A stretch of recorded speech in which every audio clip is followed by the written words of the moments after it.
the time are we starting and stopping? Should I wait for any period of time? You have until 3:10 according to schedule. Whatever you want. Do whatever I want? All right, let's just do this then. Okay, this will be fun. All right. Okay. Well, welcome to my talk. My name's Chris. Chris Esplin, as I've plastered my big mug. You can tell that's me. Plaster my big mug up on Twitter over here to make it really clear how to find me and get a hold of me. So you can always get me on Twitter. So, quick intro about the talk itself. I have not given this before. I usually talk about Firebase, as you can tell by this shirt. I'm a Firebase Google developer expert. So I spend most of my time just teaching Firebase.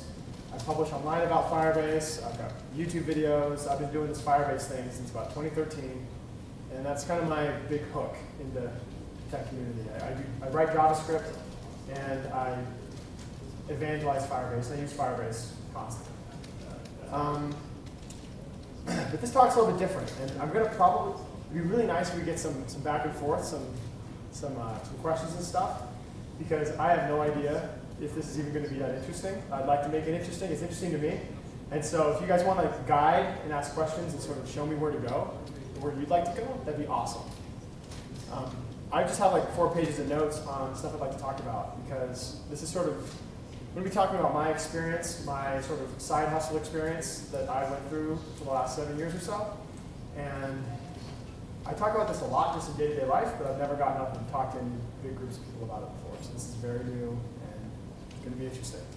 So I should first just introduce myself, give some background on how I got to sort of this spot today. So yeah, I went to BYU, graduated in 2007 with a double major in finance and economics, went to the Bay Area and started working in finance, and then the financial crash hit like a year later. And I just got gutted.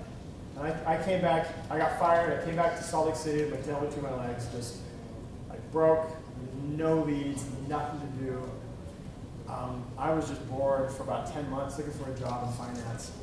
I started teaching myself Ruby. I didn't know programming really at all. I just built some WordPress sites. I completely failed to learn Ruby. I finally got a finance job, and they were like, you had to go ask a guy to run SQL queries so you could get your data to for me to do my job.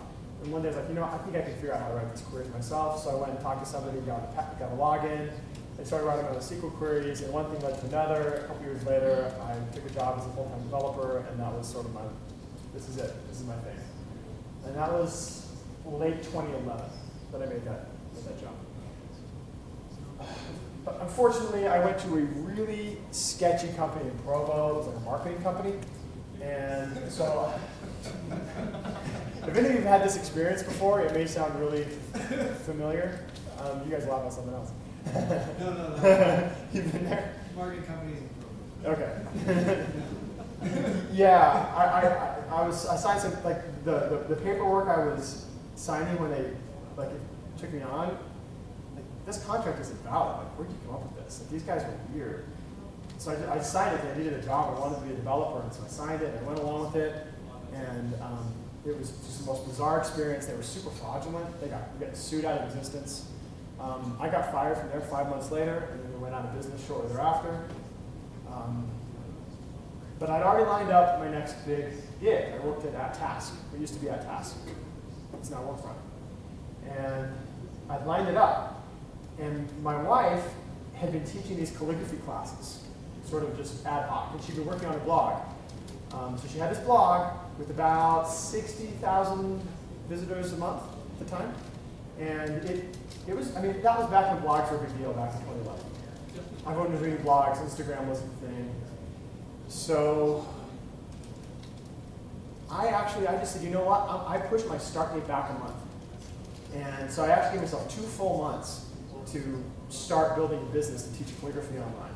I decided I'm just going to go for it. I started teaching myself this Symfony 2 framework, all this PHP. The code was just atrocious.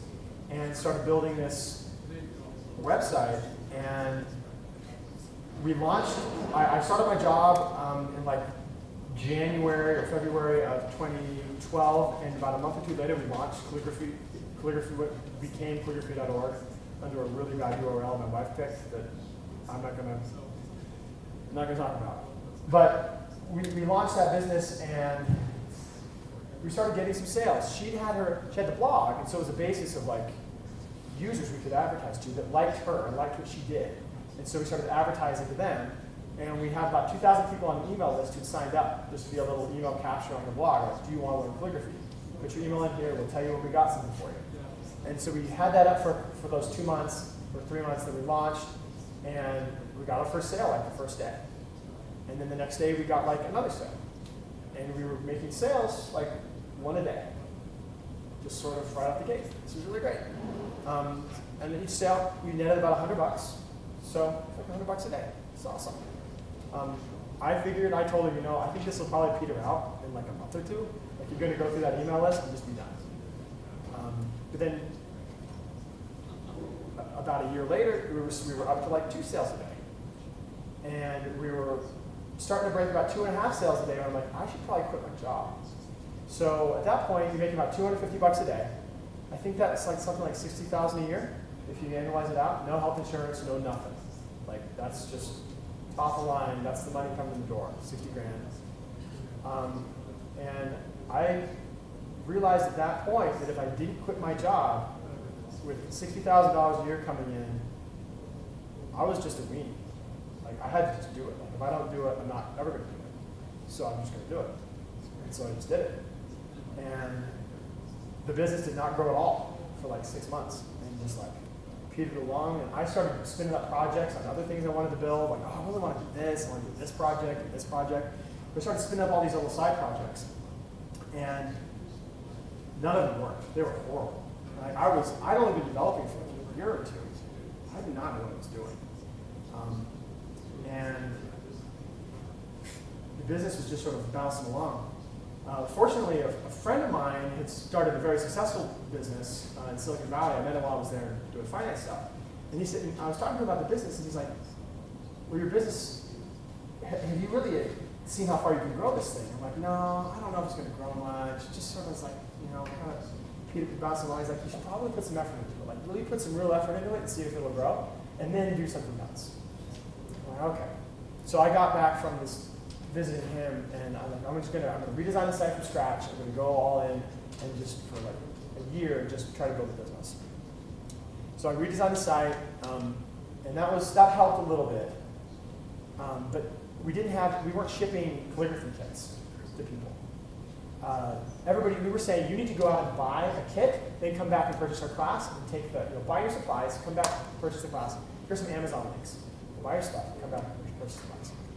And I said, you know what, I'm just going to do this. So I went and got a business license and talked to a whole bunch of wholesalers, ordered a couple $1,000 worth of supplies to my house, started assembling these kits, and just said, and then I made a second product.